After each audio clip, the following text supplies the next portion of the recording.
Well, good evening, everybody. Welcome to the Community Justice Academy, which is an annual event presented by the Marion County Prosecutor's Office. Believe it or not, this is the 14th time we have been able to do this. And the purpose of this event is really an opportunity for the Prosecutor's Office to kind of share what's going on in the community and inform people about various criminal justice issues.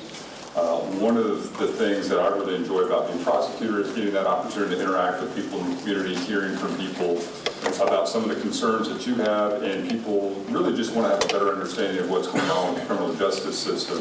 In the Community Justice Academy, we have more opportunity to hear from people who are either experts or directly involved in what's going on here in Marion County or around the state, and sometimes even the country. And so we're very excited about 3 topics that we have this year. A couple of issues just before we delve into this first topic here today is just want to again welcome everybody. My name is Ryan Mears. I'm the Marion County Prosecutor. We have 400 people who work in the Marion County Prosecutor's Office. And we could not put on an event like this without the help of a lot of different people inside the office. So if you work in the prosecutor's office, please put your hands up for me real quick. I know there's some people hiding somewhere out back. But a big thank you from me to all of you, because it takes a ton of people to put an event on like this, and we couldn't do this without everybody working together. So I just wanted to say thank you for everybody who helps us put together an event like this. Today we will have Professor Lonnie Silva, and she's going to lead kind of a panel discussion for about an hour, and then at that point in time I'm going to hop in, and then we'll kind of walk through a question and answer session. And so we're very much looking forward to getting your feedback on the presentation, and cannot wait to hear from Professor Silva. Professor Silva has so many amazing things to talk about. She's done so many incredible things in her career. One of the highlights, I think, is she was able to get Kendall Adams out here today. So our Deputy Chief, Kendall Adams, is here. Great to see Chief Adams joining us. But really grateful for Professor Silva taking the time to work with us here at the Prosecutor's Office. As you will learn, the Prosecutor's Office has an amazing partnership with what Professor Silva does each and every single day in the community. And I want to share with you a little bit about what Professor Lonnie Silva from the IU Indianapolis Robert McKinney School of Law does. She is a law professor there. She teaches criminal law, criminal procedures, and directs the Reentry clinic. Her scholarship focuses on the collateral consequences of conviction, including housing exclusion, supervision practices, and the deprivation of constitutional rights.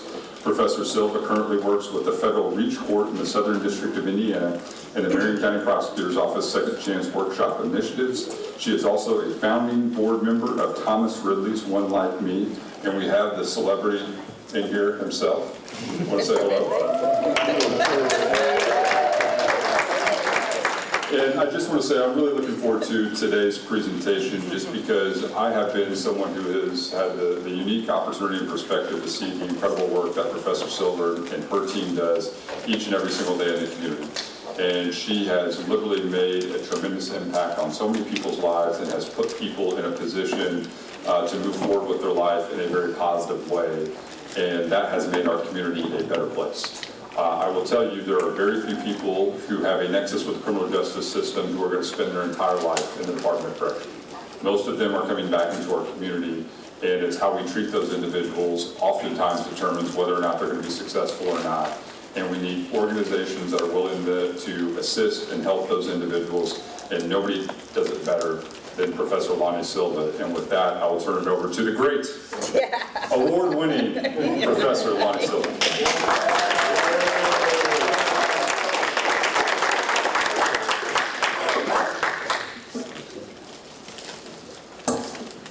I'm not as tall as Prosecutor Mears, so I'm going to pull this down.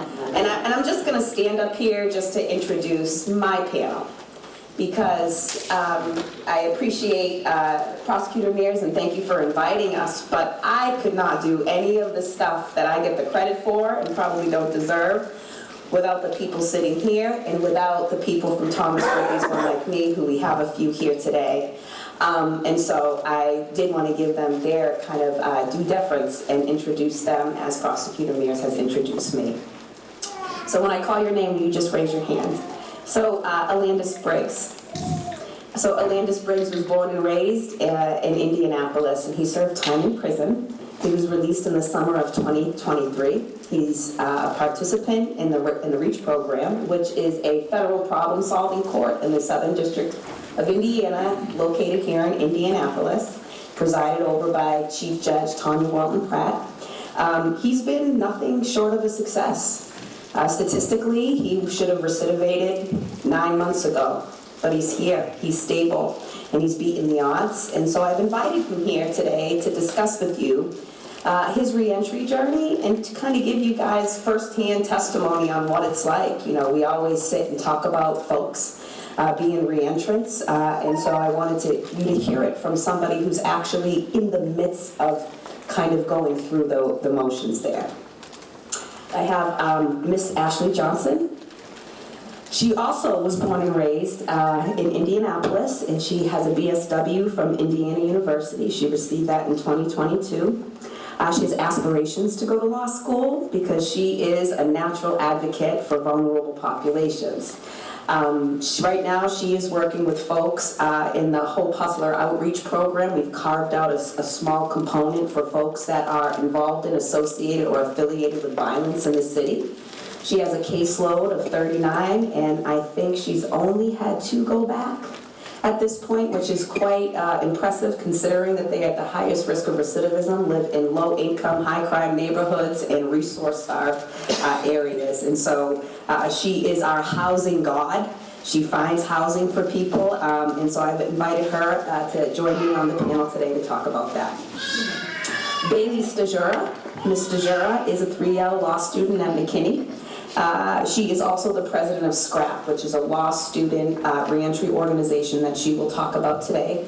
She was enrolled in the reentry clinic, and she is now a teaching assistant in the reentry clinic. And she has been about reentry since the day she stepped foot on the law school campus. So I've invited her. And then there is Miss Jennifer Poltruck, somebody I like to refer to as my Swiss Army knife. She is the program director of the Hope Hustler Outreach at Thomas Ridley's One Like Me, and I've invited her to discuss community-based organization programming. Reentry is her passion. She is a go-getter. She works so hard. She runs circles around me on a day-to-day basis. And so, you know, she's a true advocate. And she is a supervisor at Thomas Ridley's One Like Me, keeping all of the things in order, keeping the 3,000 people that we helped in 15 months situated. Yeah. So I wanted to go ahead and introduce my panel to you today.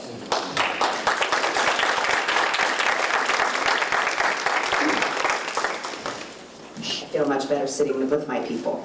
Okay, so I am going to frame this for everybody in the audience today. Okay, when I'm talking about this, I'm talking about reentry. So I want to just throw a bunch of numbers at you.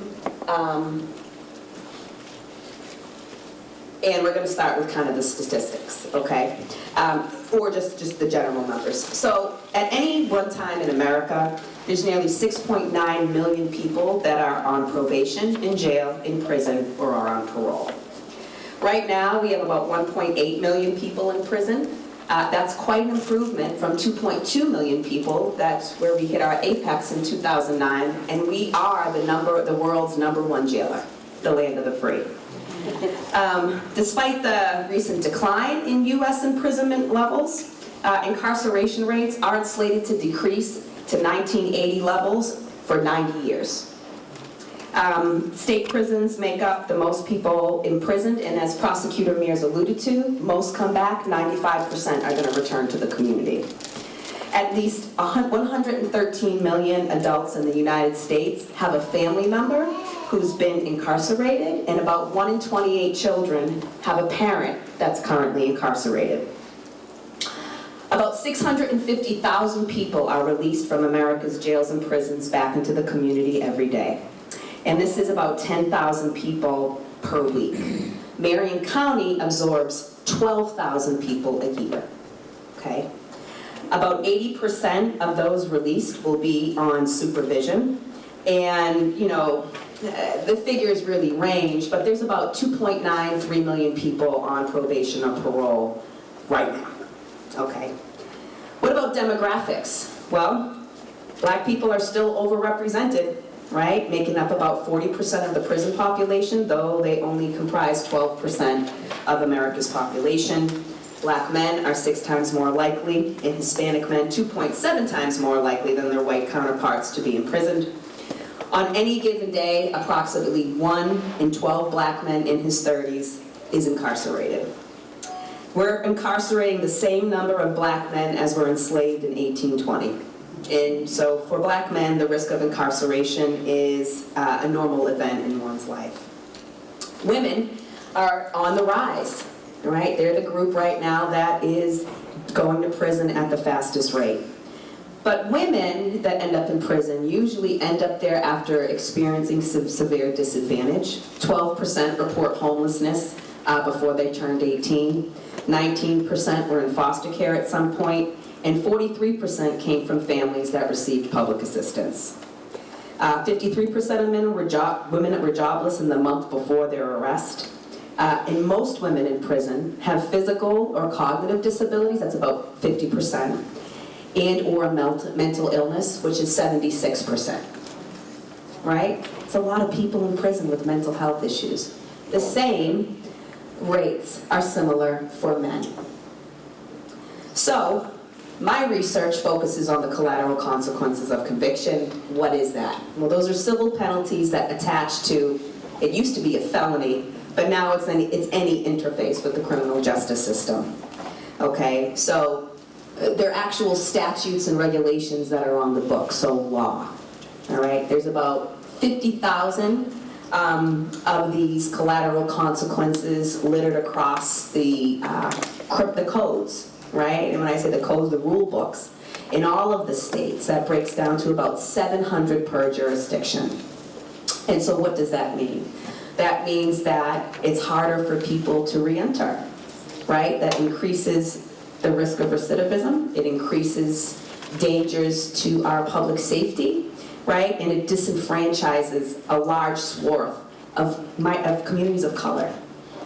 And so I want to quickly, before I turn it over to the more important panelists here, talk about what these consequences look like. So we have employment consequences, which we've all heard of, right? And so people say, well, you can still get a job. Well, can you get a living wage, is the question, right? $10 an hour is not going to cut it. You can get two jobs at $10 an hour, you're still going to struggle.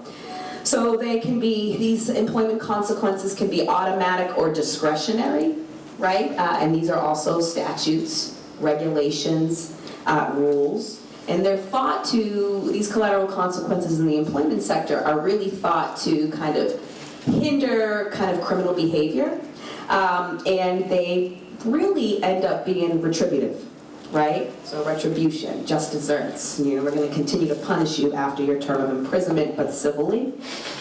The employment consequences are very pernicious because out of the 700 collateral consequences per jurisdiction, between 65 and 85% of those are employment related.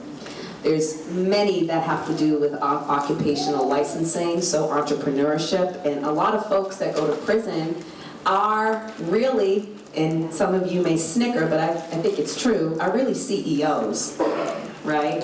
And so entrepreneurship is in their blood, and they want to get a license, but then they have to face these automatic or discretionary types of convictions, collateral consequences, and even if they challenge them or they're challengeable, they do take quite a bit of work to kind of overcome. So generally, incarceration reduces your wages by at least 11%. It cuts your annual employment by 9 weeks and reduces your early earnings by 40% over your lifetime. So the wage penalty is between 10 to 20% generally. Employment is a primary factor in recidivism. So people that are employed are off the bat 50% less likely to commit a new crime. So what's the problem here? Well, 92% of employers across the country run a background check, and it's often an automatic exclusion or disqualification. There have been a number of studies that have been done over the past 15, 30 years, and they consistently show that 60% and over of employers will not hire somebody with a record or wouldn't even consider it. So that's really just the employment consequences. Housing is another one, and we are already experiencing a housing shortage here in America. And so folks that are low income, there's about 79 million, are competing for about 43 million low income units across the country. So a criminal conviction becomes kind of a natural weeding out where, you know, landlords, private landlords, and even public housing authorities are able to cut people with records and then give those housing units to people that don't have a record, so they kind of get to the bottom of the list there. A recent study showed that with the housing collateral consequences, that's the most difficult obstacle facing folks getting out of prison is finding housing, hence Miss Johnson being a housing god. Private landlords have been studied. Again, we're over the 60% mark, where 66% and more of landlords, private landlords, will not rent to somebody with a criminal conviction. Okay? And public housing, and I've written 3 articles on public housing in Section 8. They have very strict rules for housing. So, you know, if somebody gets out of prison and wants to move in with their wife and they have a criminal record, they could put that whole entire housing unit at risk, or their mother, they could put that entire housing unit at risk. But debt is kind of the biggest issue, and we have to triage that as reentry trench workers, okay? Because we have to get people together so that they can get housing, they can get to their interview, right? And so when we talk about debt, what are we talking about with the reentering population? Well, we're talking about driver's licenses, right? And everyone thinks, oh, no, it's a big thing, right? So we've been doing driver's licenses now for, I would say, 6 years, probably. On average, people have about $5,000 in debt on their driver's license when they get out. From old tickets, driving never suspended. If you get a ticket for driving for never having a license, then guess what happens? Then you get suspended, but you never had a license, so they're suspending your non-license. And those keep racking up, right? And when you get a traffic ticket, it's not just the traffic court and in the city that's getting kind of fining you.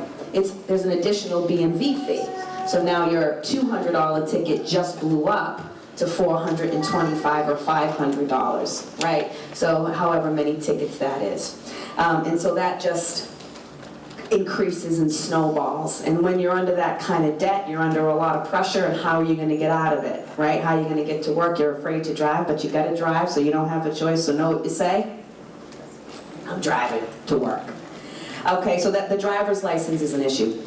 For people with children, child support becomes an issue. And a lot of people don't know when they're in prison that they can write a letter to the court, not the prosecutor's office, not the clerk. You have to know the right things here in order to stop your child support while you're in prison. And Indiana says that it's okay in a case Lambert versus Lambert. You can actually stop the clock, but people don't know that, or if they do, they write to the wrong party. And so child support ends up increasing, and the arrearage that you had for 1 year, if you go to prison for 10 years, is now 10 times what it was. And you don't really know how to get out of that either. And let's not even consider that now you pay for your own incarceration. You also pay for supervision. You have an ankle bracelet, you're paying for your ankle bracelet. You may have restitution. Each case you have has court fines and court fees. So how many of you already feel overwhelmed that it's not even you, right? And this is what we're dealing with. Folks that have tried to go to college prior to incarceration, now they have to add on to that college loans, right? Where you know, you're trying to figure out if you can somehow defer or figure out a way to get a payment plan in effect, and it's tricky. And then, after you've assessed all that, then you have to eat, pay to live, pay for gas, right? You got to contribute to wherever you are. Even if you're in a halfway house, they have something called subsistence, where you pay 33% of, ready, your gross income to stay at the halfway house. So this is what people getting out of prison are walking into. So I wanted to frame it for you before Mr. Briggs takes over for the next 8 minutes, because I think it's really important to understand what we're dealing with, okay? These are just facts and stats and numbers. There's nothing else, okay? So I'm gonna go ahead and turn it over to you, Mr. Briggs. Thank you, Ms. Silva. As you said, my name is Alandis Briggs. I've done 7.5 years in federal prison for a gun. And, you know, it don't seem like it's much for a gun, but, you know, 7.5 years is 7.5 years of my life. You know what I'm saying? It's hard coming home to absolutely nothing. A little bit of my background, I was given up for adoption at a young age. I've been through a couple of things, you know what I'm saying, and prison is going to be one of my, sorry, can y'all hear me? Yes. There you go. Yeah. Sorry, now you saw this. You gotta play like you're a singer. Stick it up in your Yeah, I mouth. try that. He's an artist, so it goes well. But yeah, it's hard coming home to nothing. But you do it if you want to. It doesn't start coming home. It really starts being incarcerated. You have to know that you're coming home to betterment. Like, you gotta want to do better. You can't just go home and be like, oh, okay, I've been gone for 7 years. Everything's gonna be the same. Nothing is nowhere near the same from when I left. That's right.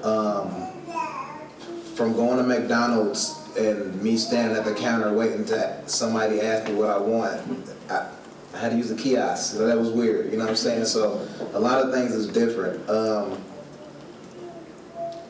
This program, man, like, this is probably the only thing, I'm not gonna say probably, I'm gonna say it is the only thing that kept me going, because I've never been out longer than 7, 8 months. I kept repeating, because I never had nobody behind me. I mean, you might hear people say, oh, it's gonna be okay and I got your back. I mean, but anybody can say that. You don't even know me and I can tell you that. But for have somebody to actually be there and show you it's okay. It's okay to cry. It's okay to be human. A lot of people think that because we got in trouble or incarcerated that we're not human, and it's hard. Because we are, you know what I'm saying? I know I've done my time, and I did it. I did my time and I got over that, and I just want to get past that. So with this program, it helps you kind of like not forget what happened or whatever, but it helps you find that that's not who you are. That doesn't define who you are. What you're doing, what your progress is, what you're trying to go for, your goals are who you are. Not about what you've been through. What you've been through makes you a little bit, you know, experience of it now, but it's all about now. And like I said, it's hard coming home to nothing. Like, there's a lot of people in worse predicaments than me, and there's some in bad. I know people in good predicaments that came home and they went right back. Like, it's not even about money and all that. It's about them not wanting to do it, or they don't have nobody behind it. Like, the money isn't even everything, but it does take a little bit of money and effort. You know what I'm saying? It does. I don't know if I got off the subject or whatever. That's okay. But, you know, housing, that was very hard. Nobody wanted to take me due to me being a felon. A couple private landlords, that didn't always work well either, but it is what it is. But, you know, Ashley, she knows her people. She does her thing, so thank you. Jobs. All right, so, I mean, obviously I know how y'all are looking at me. I'm not literally one of them people you look at and be like, oh, he's gonna work a 9 to 5. I don't. I'm a tattoo artist. Every job that I try to go get, I got a job at warehouses, surpassed all the certificates, forklift, did all that, but that's just not me. We're not all 9 to 5ers, as Ms. Silva said. I'm a CEO, as she said. I run my own business. I take care of my own business. Tattoo, it's art, but it's my passion, and I make it my job, and I make it my job to make sure everybody likes it. So that's where I go with the job issues. But yeah, it's hard to get jobs out here too. Sure. Credit, I really don't know too much about credit except I don't have it. There's pride. Yeah, man, I'm trying. No, I paid some stuff off, and they helped me. Yes. Yeah, I've been doing what I'm supposed to be doing. Mental health. That's one to say that for last because I'm one of them people who don't agree with talking to a complete stranger about what's going on in my head. Not saying that's good nor bad. It's just me as a person. But my mental health kind of got better by just not necessarily talking to a professor or somebody who knows about it, but just my team. Like, there's been times I wanted to call somebody at 3 o'clock in the morning and ain't nobody gonna pick up. But I guarantee you if I call 4 numbers, one of them gonna pick up or call back, like, now. You know what I'm saying? So, like, I haven't been one to ever cry in public, cry around nobody, and they brought it out of me. Numbers of times. So, like, the mental health is big. It's huge, and with them, you get it. You got it. And they got people you can talk to, too. I just prefer not to. But, you know. Why? Why don't you want to talk to anybody? Why don't you tell them? Do you not trust people? It's like you taking me to a bakery and showing me how to rise the bread. That's not where I came from. You wouldn't understand it if I was telling you what's going on. See what I'm saying? I'm not used to using a microphone. So a lot of people wouldn't even understand where I'm coming from. So at the end of the day, like me talking to somebody about what I got going on, granted, if you've been through it, then you understand, but empathy and sympathy is 2 different things, you know what I'm saying? So it just is what it is. I like talking to who I talk to. Is that it? All right, that's it. That can be it.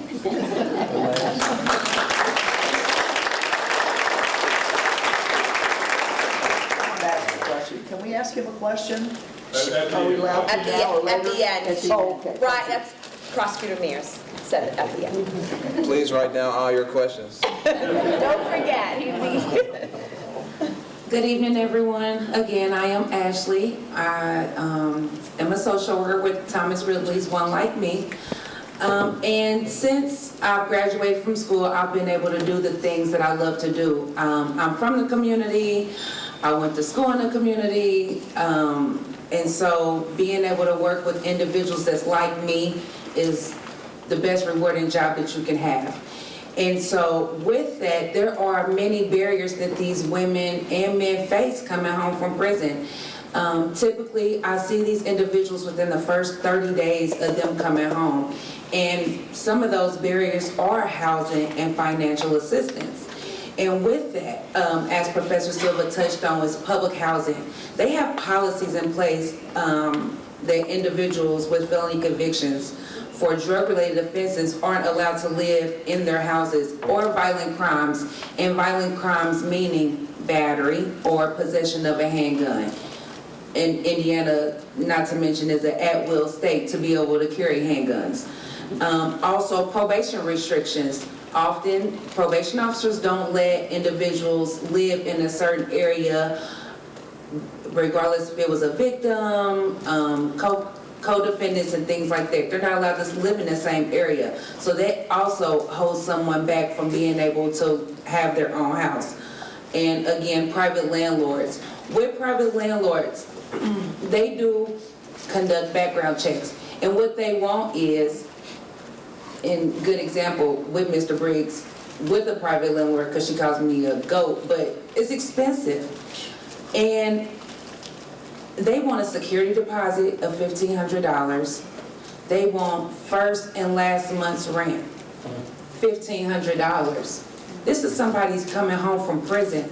Who has $3,000 coming home from prison in reality within the first 30 days of coming home? They go stay with somebody that lives in public housing, guess what? They're putting them and the person they stay with at risk of being put out because they're not allowed to be there. So I see a lot of individuals that come, they have to go. oh, Miss Ashley, I have to be out within 30 days or 15 days. I'm staying with my grandmother or my friend, but you can't stay there because you have this felony that's holding you back. When it comes to financial support, with the jobs, I'll start with employment. Like you said, you first come home, due to the history of incarceration, they're only making $14 to $15 an hour.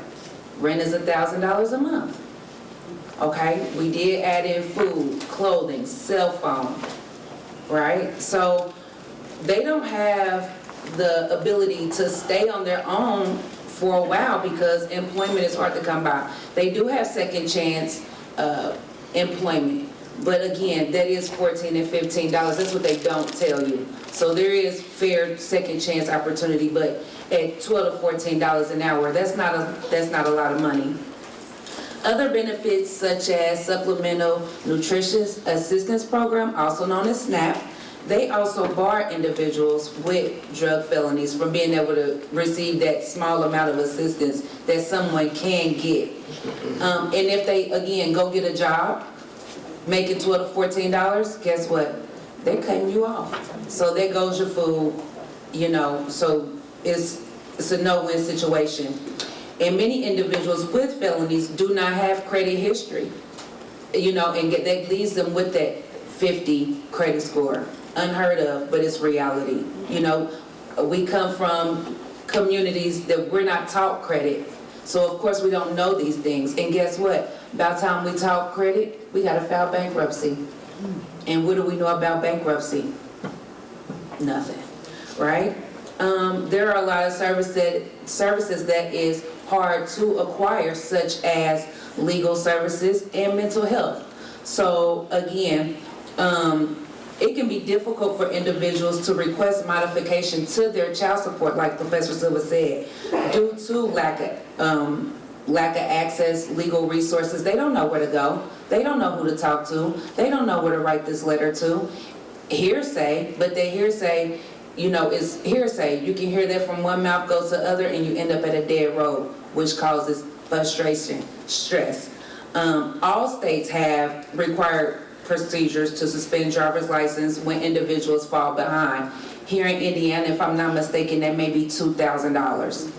But there are programs set in place for special driver privileges, like Professor Silva said, and that will get someone to and from work, also court-mandated appointments. So that's the best they can do, but at least they're able to get to and from work and also those court-mandated appointments. Mental health. After someone sits in prison for so long, they come home with post-stress traumatic disorder, or they are institutionalized. That is so big. Coming in and out of prison, you are institutionalized. And they don't treat it inside of prison, right? So they send you home without the adequate treatment of, you know, helping them with their mental health. Without stable employment, people struggle for private insurance, health insurance. What does your health insurance cover? We don't know, but guess what's not on there? Mental health. You pay for that, but you only make it $14 or $15 an hour. What are you paying for, you know? But like Mr. Briggs said, there are resources out here that will help you, but you have to get to the right person to find the right resource, right? And so after release, individuals face overwhelming stress with community acceptance, family, friends, employment, probation, and parole. And all this to say, there are many design programs for women, single women with children, right? But on the average, it could cost $13,000 to $20,000 to get on your feet. Y'all know that. Security deposit and first month's rent is $3,000 in 30 days. So within 90 days, you're going to spend $13,000 to $20,000 to get on your feet successfully without recidivizing, right? And so that's just what I have to say. Like I said, it's a lot of programs tailored to help single women with children, but not enough men and women coming home from prison. Thank you.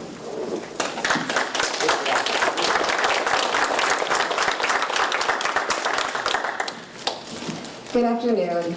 As Professor Silva mentioned, I'm a law student at Robert H. McKinney School of Law, and at the law school we help individuals on both a micro and a macro level.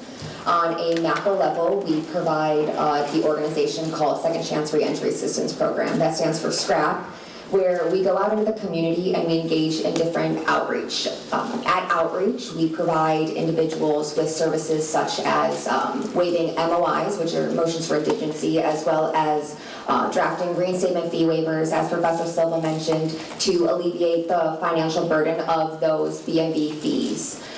Some of the participants that I have worked with have had over $10,000 in reinstatement fees, and we just want to make sure that we can do anything that we are physically able to provide them some financial assistance to alleviate that burden. At outreach, people will make an appointment through SCRAP to attend, and we go into various different hot zones throughout Indianapolis. We provide them information such as if they have any holds on their account, such as if they are required to take a driver safety course, or if there is any child support hold, or if they are involved in an unsatisfied judgment case.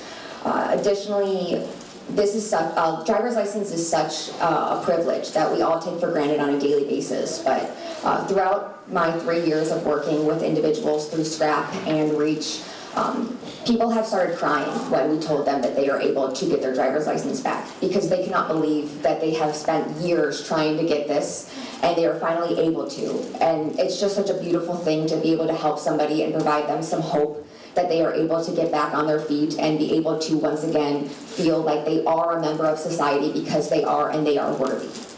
Additionally, we are also involved in REACH, which stands for the Reentry Assistance and Community Help Clinic. Through this clinic, we work on a micro level with participants from the federally released REACH court for the Southern District of Indiana. Mentors are law students, and mentees are the individuals who are released on probation. And the law students will meet with their mentees on a monthly basis. They constantly check in throughout the month with them, but they want to make sure that they are meeting their goals. So they have an initial meeting where they address what they are looking to achieve. We try to focus on 3 different objectives throughout the clinic, which are housing, health, and employment. So health can include various different things such as dental, vision, and then additionally like the regular medical checkups that some of these individuals have not had in years. Then with housing, as Ashley has mentioned, that she helps, and she is an absolute rock star in being able to help people find housing. A lot of these individuals come from the VOA or other halfway housing, and then by the time they graduate from the program are in their own fully furnished apartments, and it's something that they've only ever dreamed of achieving. And then additionally, we help them with their employment. So we will ask them, what are you looking for? We don't want to force a job on them that they don't want to do. We want to make sure that we're taking their interests into consideration, and so we'll create a resume for them, because a lot of these individuals have never had a resume, and we will talk with them and research what they want to achieve. So we'll provide them different job opportunities that they are interested in. And then further throughout the program, they meet once a month on the first Thursday at the Federal REACH Court, and they go over their month, the highs and the lows, and what they are working on achieving. And this is phase 1 of the court. It lasts about 12 months, and the participants get a certificate usually when they've had a successful month. And honestly, I've had the privilege of participating in several graduations from the court, and everybody is in smiles, and it's truly such an amazing experience to see where these people have come from and how happy and thrilled they are with everything that they have only dreamed of achieving by the time they graduate. Additionally, we also want to make sure that we are able to provide them anything else that they are looking for. So if somebody wants to further their education, we will look into different courses that are available for them. And a lot of individuals want to get their CDLs. So we research programs and provide them opportunities to get their CDL licenses, as well as some individuals are seeking divorces or other custody with their children. So we help them file orders and motions with the court to do whatever we are able to in order to get them, to help them achieve whatever goals they are looking for. I've had the opportunity to work with 2 different mentors or mentees throughout the REACH clinic, and they have each gone on different paths. They are both really happy and successful. One of my mentees is still in the program, but it was an amazing experience to see where my one mentor has started from and where he ended up at graduation. Yeah, excellent. Thank you, Bailey.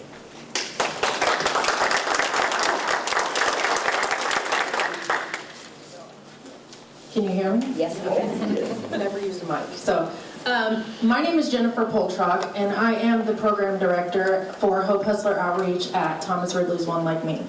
I would like to go over 3 different components that of the services that we provide at our organization. And first, I would like to start with the peer mentoring.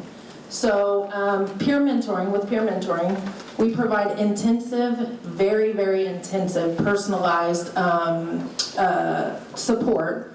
And the model, it includes regular check-ins. So we just upped it to 4 check-ins a month.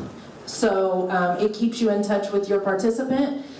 We do provide many, many case notes on these individuals. We provide assistance with housing, employment, and just now we actually found a connect for mental health. So we're pretty grateful for that.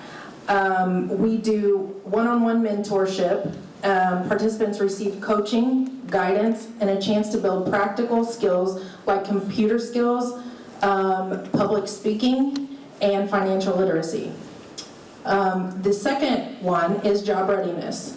Most people that come out of incarceration, no matter if you've been gone for 5 days or 5 years, it does not matter. They do not know how to do a resume at all. So we provide assistance with that. And we also do mock interviews and different workshops which are held on Saturdays. And Hope Hustler Outreach. I do want to apologize to everybody for my appearance. I just came from outreach, so that's why, I'm kind of dressed down a little bit. So, with Hope Hustler Outreach, we target we provide services targeted to provide legal barriers to employment, driver's license suspensions, and criminal records. So what we do at Outreach is if people come in and they have traffic tickets or reinstatement fees that have them suspended, we actually draft motions to the court in order to get those suspensions lifted. And as Bailey touched on, there have been people that literally cry because they have never had their driver's license and they walk out within 48 hours, they're going to be a valid driver. This actually, is something tangible that we all hate the picture of, right? We all hate our driver's license picture, but they're so happy to go and get this little driver's license because they've never been able to actually have it in their life. And so, by bringing together the prosecutors, the law students, the lawyers, and all of that together, and the police in one place to assist people, it just fosters a positive and collaborative atmosphere that aims to provide the community's overall perceptions of the legal systems. Thank you.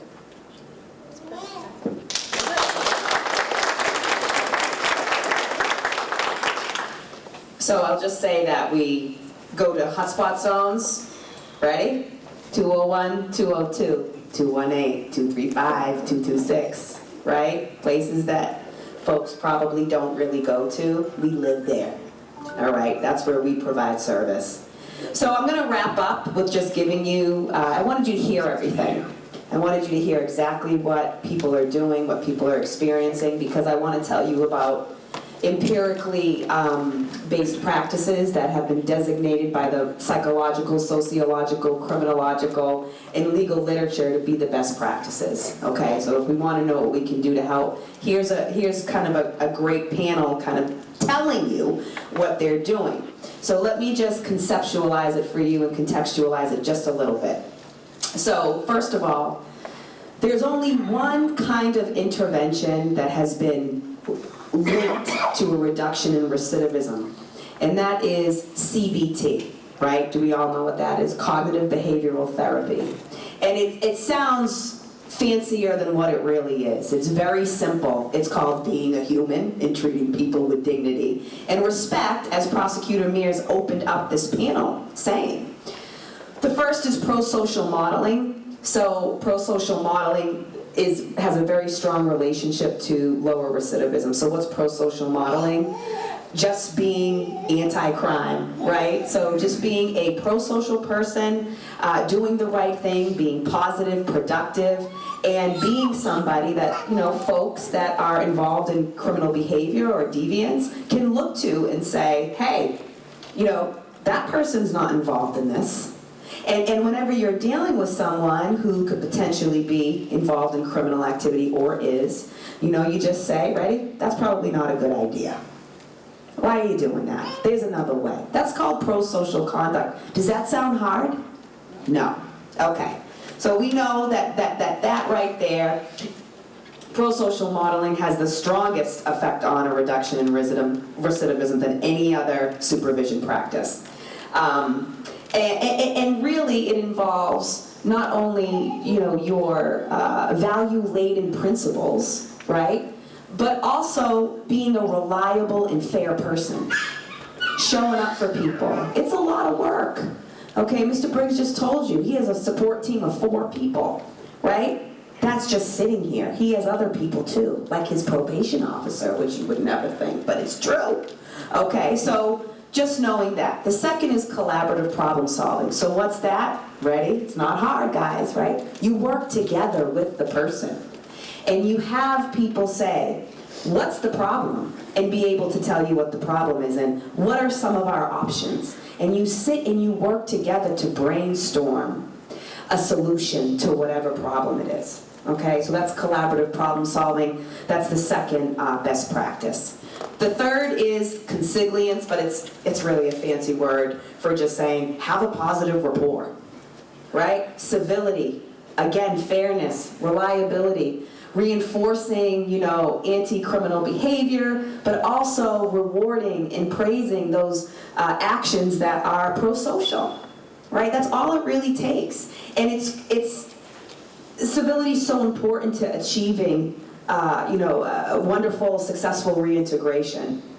That there have been studies on probation officer notes with their probationers, and it found that the highest recidivism rates were linked to probation officers who were enforcing rules all the time instead of having a conversation. All right, it was about conditions of probation versus how are your employment prospects looking. Those were the kinds of probation officers that saw an increase or a high recidivism rate. We have a probation officer in the federal court right now who folks don't even have to, they just call him and tell on themselves. He's so good. He'll just say, hey, I'm gonna test you, and they'll say, I smoked weed. Okay? I mean, that's how he's built his rapport with his and then I'm the one that's the monster on the other side. Okay? So we work really well together, but without him, I'm not sure that folks would buy into the criminal legal system at the federal level. Then finally, there's 2 more: community networks, building a community network. Recidivism is really linked to not having pro-social, informal community networks. Family, friends, church, civic associations. Those really impact somebody's, risk of recidivism. Okay? So because guess what? Probation only lasts so long, right? And we're only going to be here in Mr. Briggs' life for so long. He loves us so much, he wants to be a part of our program forever, and we're going to let him. He's going to have to be a mentor, right? He can be a mentor that comes in and serves the community. So the father of probation in this country, Director Henry Chandler, in 1950 enforced this community network. He wanted probation officers to work with the community and with the probationer's family. Why have we gotten away from that? Right? That has been empirically tested, and then this is going to sound very simple, but it's probably the most important one: hope. Mr. Briggs just sat here and told you that we believe in him. We're reliable, we're fair. Now, I have called Mr. Briggs and have talked mega crap, right? He has called me and done the same. And we listen to each other. We talk. but I have always believed in him. He is a tattoo artist. He's probably one of the best in the city, okay? 9 to 5, he got a 9 to 5. Transitional employment at Recycle Force. He has two children and a wife. $12 an hour is not cutting it, okay? So he had to move on. He was making more money being a tattoo artist, but he did what the court asked. He got his, and I said to him, we just gotta get through this period. We just gotta get, you can make it, you can do it, and he did it. It was believing in someone. When you believe in someone, they tend to believe in themselves. Yes. Okay? So hope. So making sure that you're not stifling hope, that you're actually being that little seed of hope in someone's mind makes such a difference. And then I want to reinforce what Prosecutor Mears said. Treat people with respect and dignity. Don't stigmatize. Don't talk down. Okay? Nobody in this room is better than anybody else. And the things that Mr. Briggs has survived, I doubt many of us in this room could survive. But he's still standing. As well as many other people who went to prison. Okay, and we owe them respect as fellow Americans, as humans, all right? And that's what I expect from my society. All right, so without further ado, we are done with our panel presentation and we're giving it back to you, Prosecutor Mears.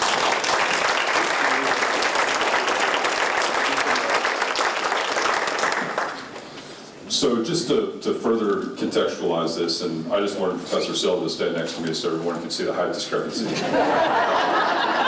as we talked here. You know, as prosecutor, hopefully what you're trying to do is you're trying to help people. How can we make a difference and how can we make sure that we never see anyone again? And so when I talk to people in the community, one of the things that I heard was, hey, I was okay with doing my time, I just didn't know it was going to be a life sentence because that conviction has followed me everywhere. Every time I apply for a job, every time I try to find housing, I have that barrier of my past. And I really am trying to do the right thing, and I'm trying to move forward.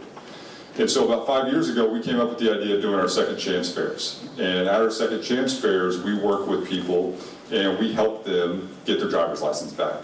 We waive those B&B reinstatement fees. We set aside those tickets so people can drive on the street legally, because when they're driving on the street legally, then they're able to drive to work and not have to look over their shoulder every time they see a police car. That peace of mind is incredible, is an incredible gift that you can give someone. It also points out the ridiculous nature of our system where someone doesn't have $150 to pay a ticket, and then we're like, well, now you have to pay $500 to reinstate your license. And the person's like, well, I don't have $150 to pay my ticket, where am I going to get $500? It makes no sense, and there's no nexus to public safety, and so at these events we set aside those tickets. The other part of that is we work to remove felony convictions. We work to remove those prior convictions, and when we started, people were telling me, I need this to get a job. And I can tell you anecdotally now what people are telling me, I need to get this removed so I can find housing. If we are truly serious about having an impact on recidivism and helping people, we have to find housing for individuals. And right now we set up this incredible barrier for people, and we're able to do this at our second chance fairs. So we did the first one, and we had this great idea, we had this big plan, and it went okay, but it didn't go great. And Emily Schrock, who's here, Emily, stand up. Please stand up. Emily is my chief of staff and the fixer, and she said, you go out and you do your thing, which is you just kind of go out there and talk about your trash, great, and I'll do all the work. And she did. And we had this wonderful partnership with Professor Silva and the scrap team and the Hope Hustlers who work with us at these events to help so many people get back on their feet. And we are very fortunate. Devin, can you say hello to everybody? Devin works with us. This is kind of her full-time gig now, is helping us with this. And just 2 weeks ago, we were at the Warren Township Government Center, a partnership, a collaboration between the prosecutor's office and Professor Silver, my man right over there, who I'm not allowed to talk about. And we had a line literally wrapped all the way around the building at the Warren Township Government Center of people who wanted to get help. And there is nothing more inspiring and there's nothing more worthwhile than seeing people who want to get help. And people were there with their kids and they were looking to get their driver's license back. They were looking to do something about that prior felony conviction. And we could not have served 1/10 of the people that we did without Professor Lonnie Silva. and the energy, just the incredible energy and effort. And what she is also doing is creating a generation of attorneys who have a heart. And so the work that she does at the law school impacts us at these second chance events, but it also impacts who works in our office. And so with that, come on up here, don't be shy. I wanted to recognize someone who works in the prosecutor's office with me, who was part of the Hope Hustler team. Brendan, you want to introduce yourself to everybody? So my name is Brendan. I worked with Lonnie Silva in the REACH program for 2 years. I started out as a student, and now I'm a TA, or I was a TA. Now I'm just got sworn in as a deputy prosecutor. But I can't imagine anybody that deserves this award more. She brings the community together. She builds community. She deserves this more than anybody I've ever met. Thank you so much. Wow. So every year, one of the cool things that IMPD gets to do, the Marion County Sheriff's Office gets to do, the Marion County Prosecutor's Office gets to do, is we get to recognize one person as our Crime Fighter of the Year, or Community Activist of the Year. And this year in 2024, the Marion County Prosecutor's Office, we're presenting this award to Professor Lonnie Silva.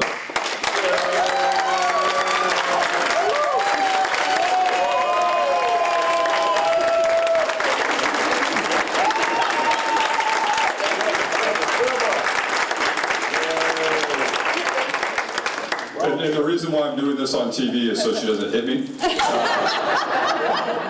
So, you know, we're... No, you have to stand up here. We're not done. Okay. But I do really think, I really do hope people appreciate what this does, not only for the prosecutor's office and people in our community, but again, we've been able to develop an entire crop of people in law school who now better understand or are better aware of these issues, and now they're in a position to do something to help.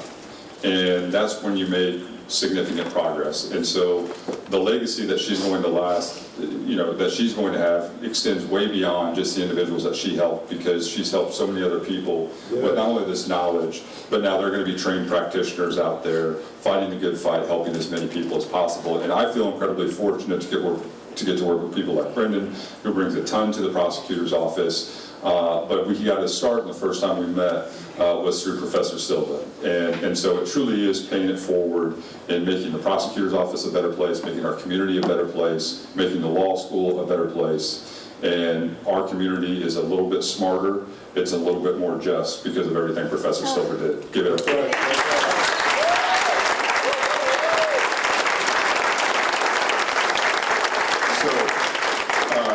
One of the great partners we also have is Chief Adams. Chief Adams, you want to come up here? Is there anything you'd like to share? Give it up for Chief Adams.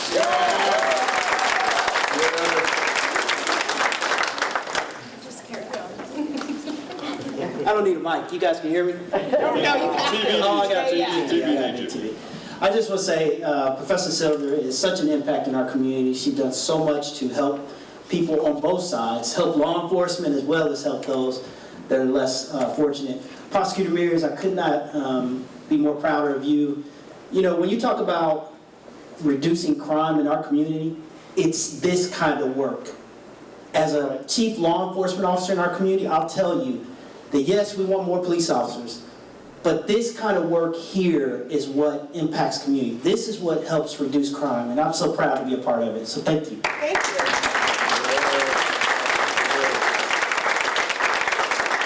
Thank you, Chief. And with that, does anybody have any questions? And let me start with the first question. Yes, I'm 6'5". And I am 5 feet, just so you guys know. There we go. Yes, sir. So how did the second chance thing work legally that enables you to do that? Yeah, so the question was, how are you able to do this legally? What? I'm right here. Oh, gee, all right. So the question was, how does this work legally, the second chance? So Indiana has really great expungement laws. And Indiana has a lot of laws that give the prosecutor's office a ton of discretion to do these kinds of things. The problem is access to justice. If you ask someone, I mean, Indiana has probably one of the most expansive expungement laws in the entire country, but telling people understand the process, knowing what forms need to be filled out, what supporting documentation needs to be there, all those types of things are really difficult for someone to do on their own without access to an attorney. And so what we do at these second chance fairs is Professor Silva takes the lead. Is she provides not only lawyer volunteers but law students. They work with individuals to work through that process of saying these are the things that you need to do to get your license reinstated. You know, ultimately it's up to the BMV to decide who gets a license or not. But what we do is we reduce or eliminate those barriers. We help them fill out BMV reinstatement fee waivers on the reinstatement fee that I think you mentioned or talked about. We're able to set aside tickets, and then we're able to get them hooked up with, hey, you need to do the driver program and all these different things. So we're operating within the bounds of the law, but I hope one of the things people realize or take away from this is access to justice is a real issue.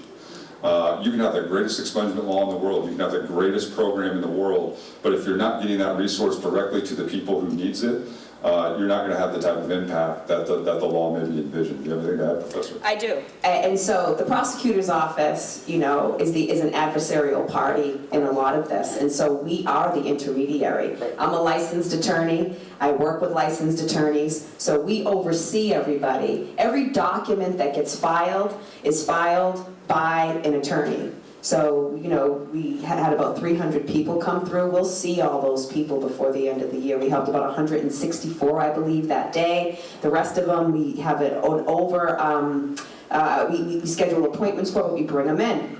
They have to be income eligible, and we really have a preference for folks that are returning, but we're drafting it. And the prosecutor's office will agree to dismiss some, or maybe not if they're over income. And all of the discretion lies with the court. The court can decide whether or not this person meets, you know, whatever threshold they have. And we're going by statute in terms of indigency. And the reinstatement fee waivers, again, you know, that's a different kind of fine. They're decided by the tribal court. So how does the community access that? So the community accesses it by. We put a flyer out, but everything we really do is word of mouth. We put one flyer out September 11th, 2023, and ever since then we have had an inbox that our wait list has been 400 people at one point. We just had to shut the wait list off again. Our appointment request. So it's hopehustleroutreach@gmail.com, or you can go to Thomas Ridley's One Like Me, his website, and you can find the information there. You simply go and hit contact us. Second Chance also has an email address. But the other thing is, I work very closely with Chief Schrock. And so we also kind of work with people who wouldn't necessarily be able to get a license, so they need a specialized driving privilege. So we work together with that. But we have a very close working relationship. And, you know, the buck stops with her for the prosecutor's office, as the buck usually stops with me when it comes to the whole hustler. And just to add that real quick, so if anybody's interested or anybody's watching, if you go onto the prosecutor's office website, we have a link and a whole profile that kind of outlines our Second Chance initiative, the Second Chance program, how to sign up for it, and how to take advantage of these opportunities. Yes? Oh, man. Hey, I could hug you, brother. No, really, I appreciate the whole panel and everything. I grew up in the 70s in Indianapolis. You know, I did a lot of time. I got that lived experience. I'm a certified peer support professional. And, you know, I got that lived experience. But what you're doing in the community, man, it's very effective, man. You know, it's giving people some hope. You know, and we just say, okay, you're the prosecutor, though. You know, but I remember Goldsmith, though. You know, just name it. But I really appreciate you. But what I missed here is that, and I don't mean to be down now, but like I said, I got that lived experience. You know, I'm in recovery 6 years now. 85% of the people that go to prison is for substance misuse or substance use disorder. The same people are coming out, reentry. Right. You know, maybe that number is a little bit higher, you know, due to our prison environment. So what can we do, man? What are we doing, you know, about that? Because I think that's you see the violence in the streets, it's drug-related, man. These deaths, it's drug-related. You know, these prisons and sentences, you know, it's drug-related. So, you know, my question is in relation to what we are doing about addressing that substance use disorder in our community, that behavioral health. Okay, and I'll repeat it just to make sure you have a microphone. And the question was, effectively, what are we going to do to help people who have substance use disorder, and how can we help those individuals, in particular people who are coming out of the criminal justice system who maybe struggle with addiction issues and things of that nature? I've got a couple of thoughts. I've got some thoughts. Go ahead. So, unfortunately, Indianapolis doesn't have a lot of inpatient places to go to get treatment. They don't. We've tried. So we go to Harbor Lights, Salvation Army Harbor Lights, which is a very restrictive and intensive program. But my father was a drug addict. He was the dope man and a drug addict. And he ended up getting clean, and he goes to Narcotics Anonymous. And so, you know, in the federal court, we go to AA or NA meetings with people. If they want to go into inpatient Salvation Army, we of course put them there. But I do want to dispel a myth, which is that a lot of the violence is happening because of drugs. It's not. It's happening because of social media beef. That's why a lot of the shootings are happening. I study this stuff. There's a book by David Kennedy called Don't Shoot. Please read it, because that's a myth that gets perpetuated, and then you have people that are convicted of nonviolent drug offenses that are getting linked to violent activity that they're really not linked to just by nature of their underlying offense. And unfortunately, it is a predicate felony for a 922G1, which is felon in possession of a firearm, which exposes people to a lot of time. So I want to be very careful about how we're linking violence, and I want to be sure we're dispelling myths. But you are absolutely right. We did miss the substance abuse piece, and you're right. It's actually higher. 70% of people in prison have substance abuse issues. So I'm glad that you brought that up. If you need somebody to do that piece for you sometime, I'll do that. Okay, I'll remember that. Give me your card now. Okay. And just a couple of things to add to that. And I think it also goes back to that conversation about housing. You know, when I talk to people who are coming out of the system, we have conversations, someone said to me, very honestly, they said, how am I supposed to work on my addiction issues where I don't know where I'm going to sleep tonight? Oh, that's true. And so we have to figure out that housing piece first, and then once we get that, then we can help and assist with the addiction. I think Chief Adams is here as well. I mean, when we look at the homicides, you know, we used to have just a couple of categories when we divided up homicides. We had domestic homicides, we had drug-related homicides, and kind of robbery gone bad homicides. We've added another category, that fourth category is disputes. And correct me if I'm wrong, Chief, that's our largest category as it relates to homicides right now. It is directly related to disputes, social media, in-person arguments, as opposed to maybe what we saw in the past. Am I getting that right, Chief? You got it spot on, prosecutor. Did you have a question? I do. Okay. Joseph Robinson. And my question, well, first I want to start with a comment to Mr. Briggs. Thank you for your transparency and sharing your story with us. That's so meaningful. And I love how you talked about the mindset shift that occurred inside to help you once you transition outside. So thank you for that. And then Ashley, you mentioned the housing barrier. So my question to you is, do you think the master lease program that's coming online will be a solution or help reduce the housing barrier for returning citizens? What's the name of that program? The master lease program. Guess what? I've never heard of it, but being able to communicate about it, I'm going to write it down and I'm going to look into it. Honestly, with the housing thing, it's just all around bad. It's all around bad. Evictions, you know, guess what? When people go to prison, people put utilities in their name. And so when they come home, they have this high utility bill, $4,000 and $5,000. So I don't know about the new program with the housing. Hopefully it helps, but it's a bigger deal and a bigger scale. So I'll just explain quickly. What the Master Lease Program is an initiative that will, because returning citizens and other individuals have difficulty getting a lease in their name, a regular citizen or business or nonprofit can get a lease in their name and sublet the house or apartment to another person. So we'll share information. Yes.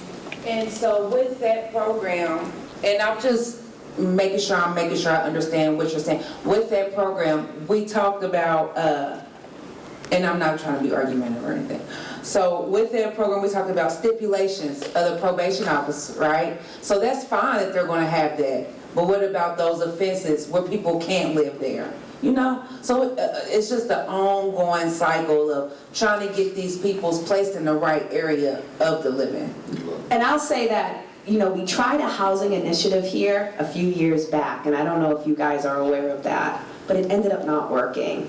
And I do wonder too, if somebody had, if they couldn't pay their rent, how would they get their rent paid? Because everybody needs a lease in that person's name in order to get money from the trustee or to get money from an organization. So that could be a wrinkle. That's just initially. Ashley? And with the private landlords, one more thing. With the private landlords, like she said, going to an organization, they want you to have an LLC. A lot of organizations are uncomfortable paying a check to Ashley Johnson. They're like, no. So, you know, just with the Initial thoughts. Yes. Okay, so, Nick, one more question, last question. Actually, I have 3 questions. Well, give us your best one. Darn, okay. I guess the best one that is, first, I just want to say, like Mr. Briggs, I commend you so much for your honesty. And what was the turning point for you? What was the point where you said, I got to go this way?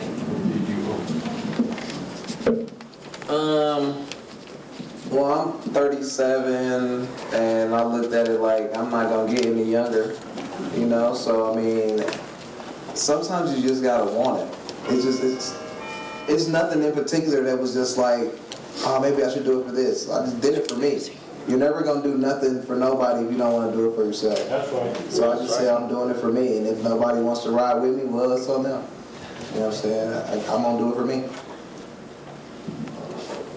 All right. And with that, unfortunately, we're going to have to stop there.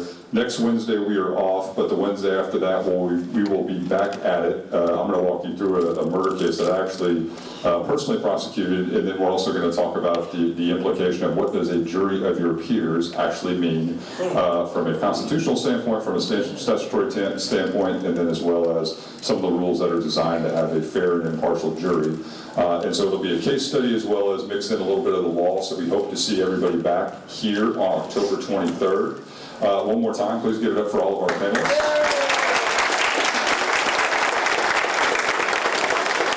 And remember, if you come all 3 weeks, you get the coolest t-shirt in America.